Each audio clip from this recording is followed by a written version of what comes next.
My best friend claims my boyfriend took advantage of her while she was drunk, but he says she's lying and now I don't know who to believe.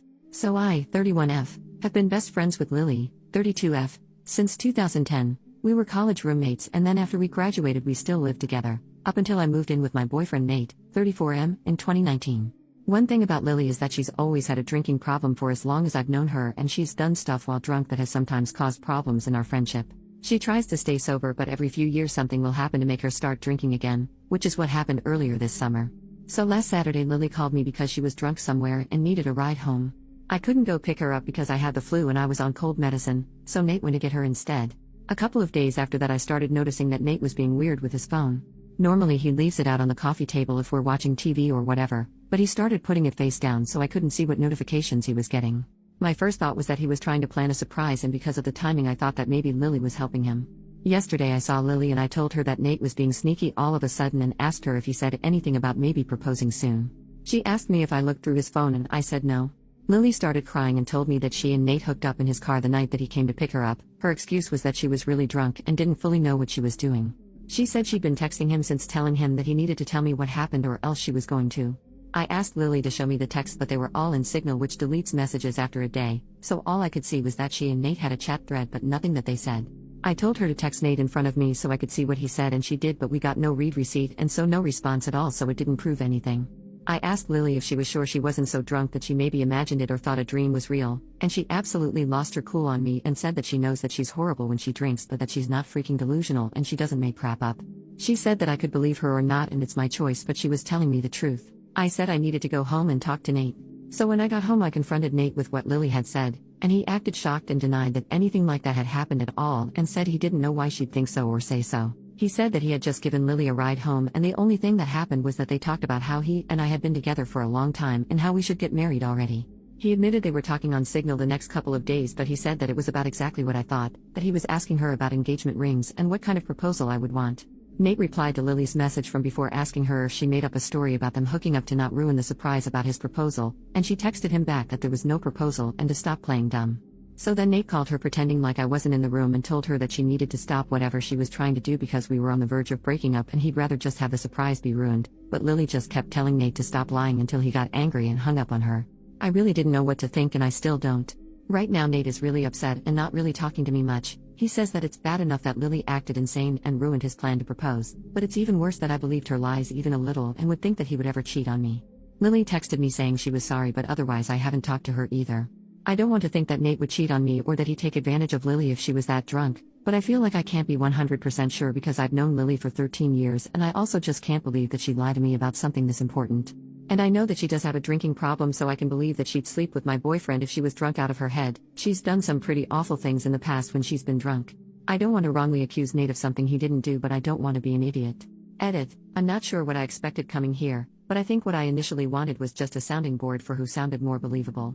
But someone gave me the tip that you actually can recover messages from Signal, so when I have a chance later tonight, I'm going to try to do that to see if I can get some actual proof of what happened. But so far I haven't talked to anyone else about this though. I really just don't want to spread around what did or didn't happen to the rest of my friends or family without actually knowing for sure.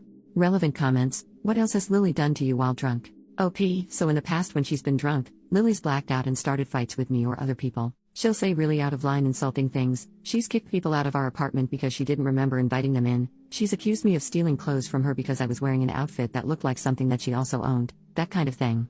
She's never hooked up with anyone that I was dating, but she's definitely hooked up with guys that she knew I was interested in. Commenter number 2. Who has the greater motivation to lie here, Nate or Lily?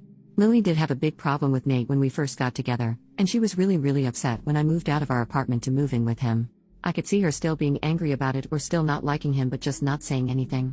From what Nate said, they weren't making the plans on Saturday, but Lily brought up that it's been 7 years and asked why we're not married yet, and then the day after he asked her about rings. Commenter number 3. What is her reason for not liking him?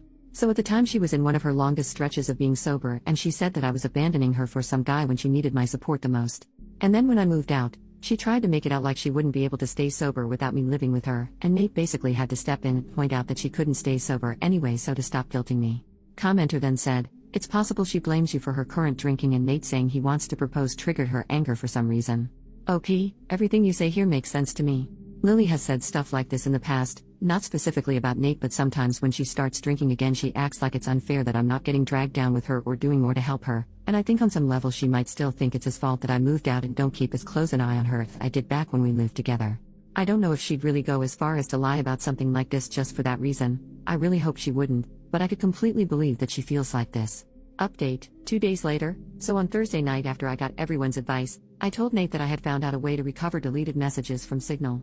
He immediately took out his phone and opened the app and asked me to show him how to do it, so I already thought that must mean he was telling me the truth because he didn't panic or hesitate at all.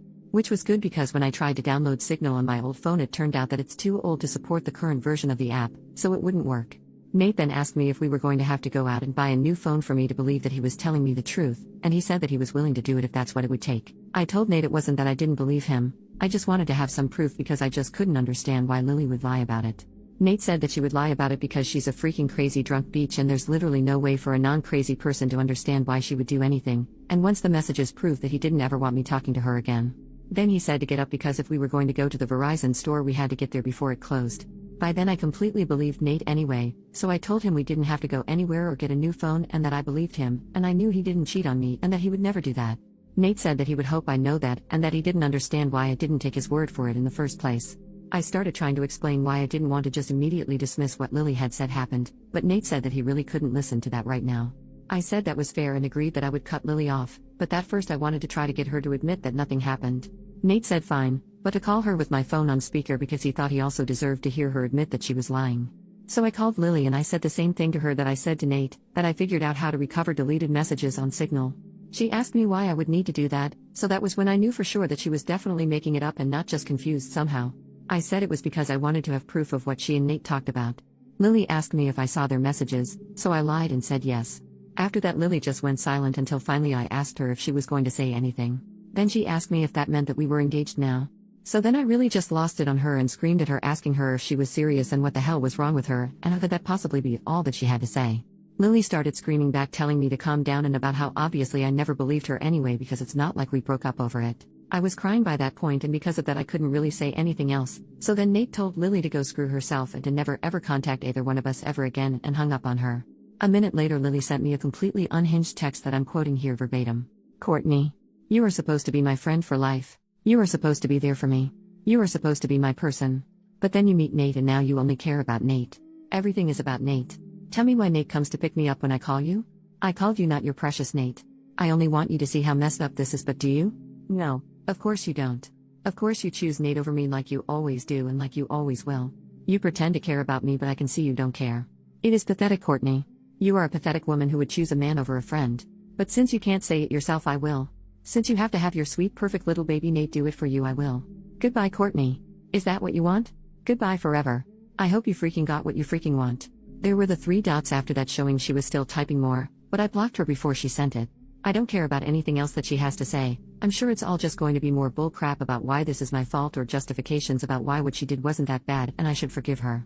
I know Nate is probably right and there's no non-crazy logic behind why Lily would stoop to doing something like this, but obviously I've still been thinking about it and my best guess is that whoever said that Lily still blames me and Nate, apparently mostly Nate, for her being a drunk mess who can't get her life together is right.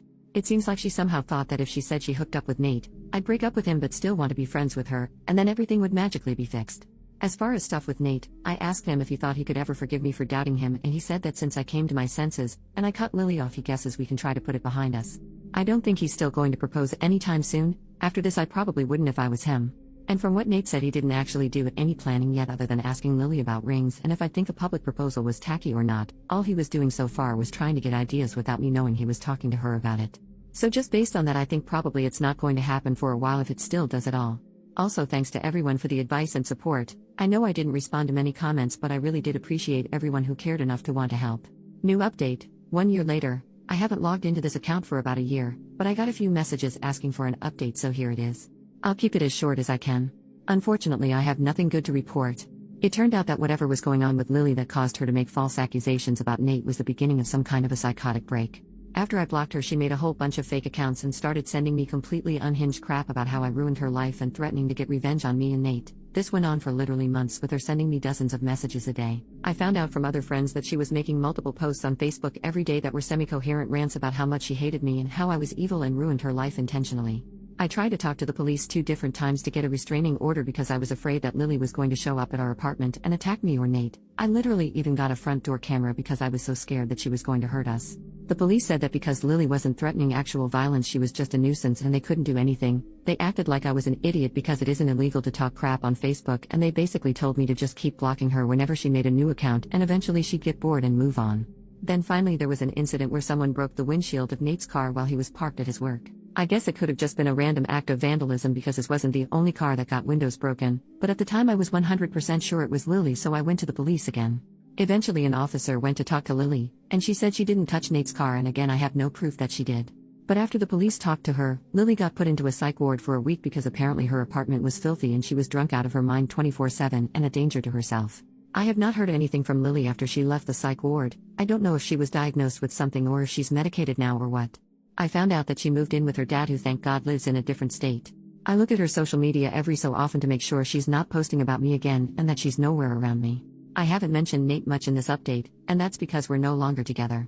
He broke up with me after the windshield incident because he couldn't handle being constantly harassed by Lily, and to be honest I don't think he ever forgave me for not taking his side immediately when everything started. It really hurt, but I can't blame him. I tried to talk to him about fixing things between us after Lily was gone, but he just wasn't interested. And so that's that. Sorry it wasn't a super positive update, but life goes on, I guess.